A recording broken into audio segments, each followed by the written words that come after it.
Hello guys, Hindi साहित्य संगम के इस यूट्यूब चैनल पर आप सभी का बहुत बहुत स्वागत है। आज की क्लास में हम लोग पढ़ने वाले हैं कक्षा 9 की जो बुक है गोधूली भाग 1। कक्षा 9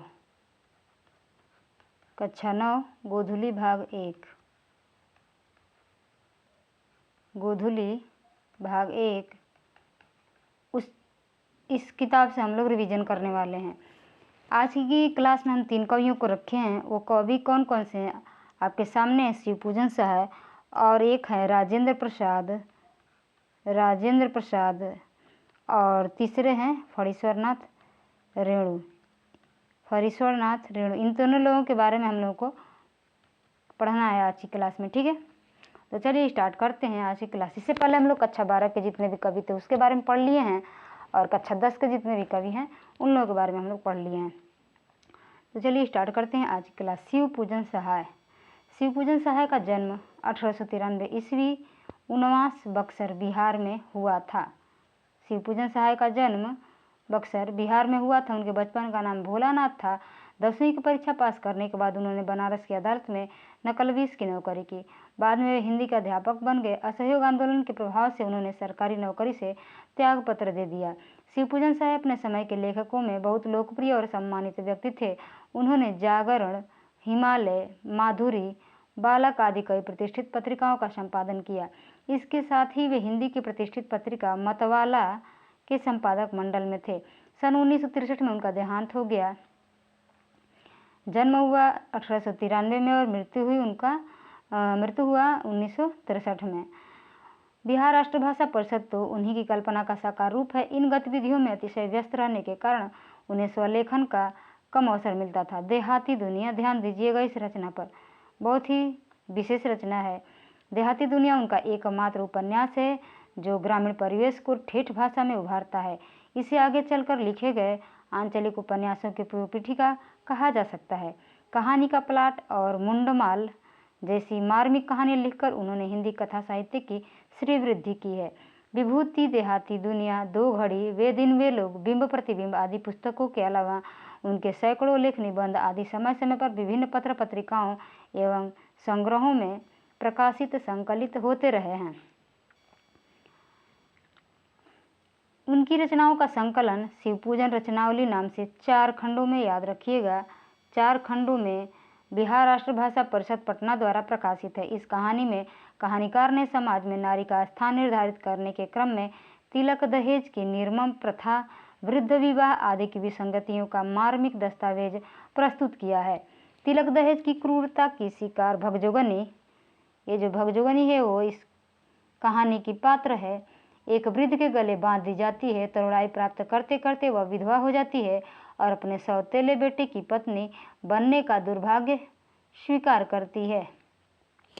यह नारी की नियति है, ठीक है। तो शिवपूजन सहाय के बारे में हम लोगों ने देख लिया। अब पढ़ेंगे राजेंद्र प्रसाद के बारे में। राजेंद्र प्रसाद का जन्म 3 दिसंबर 1884 ईस्वी सारण जिला बिहार के जीरादेई गांव में हुआ था। उनके पिता महादेव सराय फारसी एवं संस्कृत के अच्छे जानकार थे। वे पहलवानी और घुड़सवारी के शौकीन थे। इन दोनों की शिक्षा उन्होंने अपने पुत्र राजेंद्र प्रसाद को भी दी थी।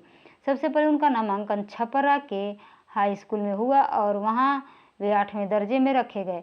वार्षिक परीक्षा में वे प्रथम आए। स्कूल के प्राचार्य ने प्राप्तांक से प्रसन्न होकर उन्हें दुहरी प्रोन्नति दी।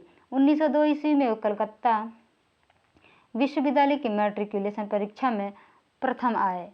उसके बाद आईए, बीए और बीएल प्रेसिडेंसी कॉलेज से किया। 1911 ईस्वी में वे कलकत्ता के वकील दल में शामिल हुए। 1916 ईस्वी में जब पटना में एक अलग न्यायालय स्थापित हुआ तब वे वकालत करने के लिए पटना चले आए। राजेंद्र प्रसाद का राजनीतिक जीवन उत्कृष्ट रहा। वे संविधान सभा के प्रथम अस्थायी अध्यक्ष हुए, ये पूछा जाता है, ध्यान रखिएगा, तथा भारतीय गणतंत्र के प्रथम राष्ट्रपति हुए। कोलकाता में वे जब छात्र थे तो उनके जीवन में एक महत्वपूर्ण घटना घटी, बंग भंग आंदोलन। इसकी प्रतिक्रिया में देश में व्यापक उत्तेजना छा गई।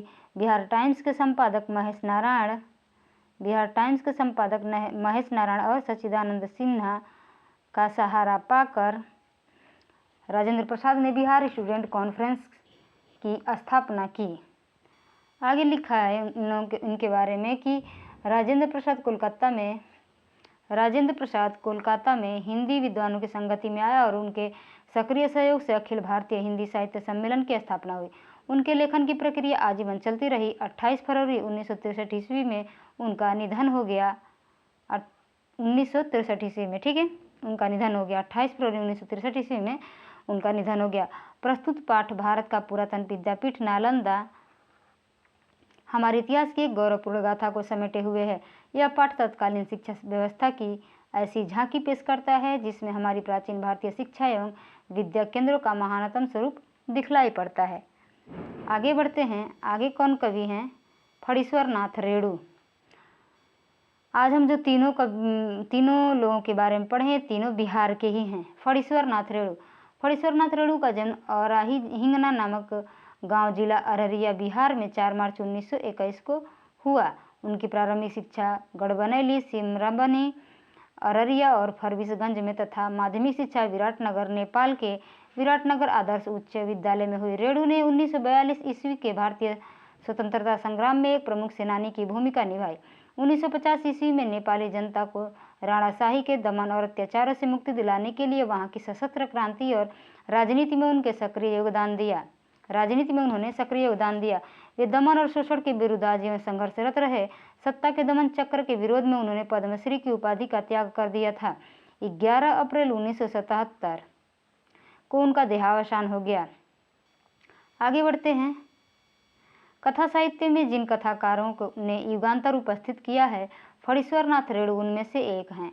उन्होंने कथा साहित्य के अतिरिक्त संस्मरण, रेखाचित्र, रिपोर्टाज आदि विधाओं को नई ऊंचाई दी। उनकी प्रमुख कृतियां हैं मैला आंचल, परती परिकथा, दीर्घतपा, कलंक मुक्ति, जुलूस, पलटू बाबू रोड और उपन्यास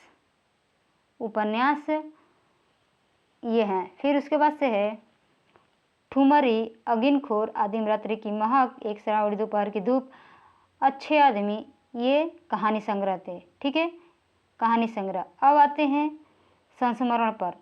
ऋण जल, धन जल, वन तुलसी की गंध, श्रुत अश्रुतपुर, ये संस्मरण है। नेपाली क्रांति कथा इनकी रिपोर्टाज है। ठीक है, ऋण जल, धन जल ये NCERT में भी दिया गया है और हम लोग पढ़ चुके हैं। हिंदी में रेणु का वास्तविक उदय 1954 ईस्वी में प्रकाशित उनके बहुचर्चित उपन्यास मैला आंचल से हुआ है। एक प्रश्न पूछता है कि मैला आंचल में पूर्णिया जिले के किस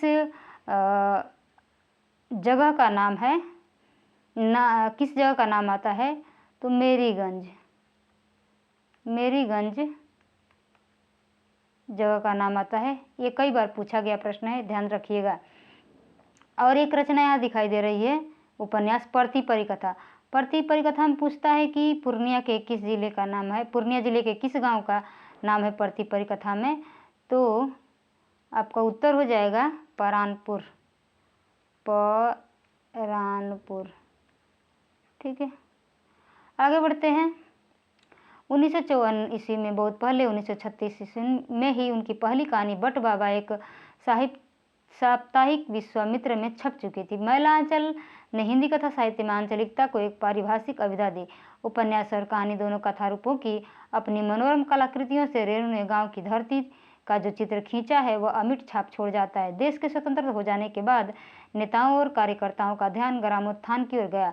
रेणु ने अपनी गहरी संवेदना का परिचय देते हुए गांव के संपूर्ण अंतर्विरोधों और अंगड़ाई लेती हुई चेतना को जीवंत कथा रूप दिया। उनके गांव में एक तरफ पुरातन जड़ता और नवीन गत्यात्मकता की टकराहट है, विभिन्न राजनीतिक आंदोलनों के अंतर्विरोध हैं, बिरादरीवाद की कड़वाहट है, तो दूसरी तरफ इनके बीच बजती हुई लोक संस्कृति की शहनाई भी है। प्रस्तुत कहानी लाल पान की बेगम ग्रामीण परिवेश की कहानी है। नाच देखने दिखाने के बहाने कहानीकार ने ग्रामीण जीवन के अनेक रंग रेसे को गहरी संवेदना के साथ प्रकट किया है। गांव में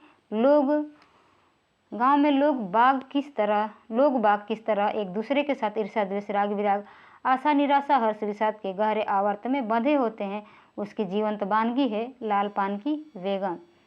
तो आज का क्लास हम यहीं पर एंड करते हैं और आज की क्लास में हम 3 लोग बहुत ही महत्वपूर्ण लोगों के बारे में पढ़े हैं और आगे की क्लास में हम लोग एक नए चैप्टर को पढ़ेंगे। तो ये आज का क्लास जो है आप लोगों को कैसा लगा कमेंट बॉक्स में ज़रूर बताइएगा। मिलते हैं अगली क्लास में, तब तक के लिए धन्यवाद।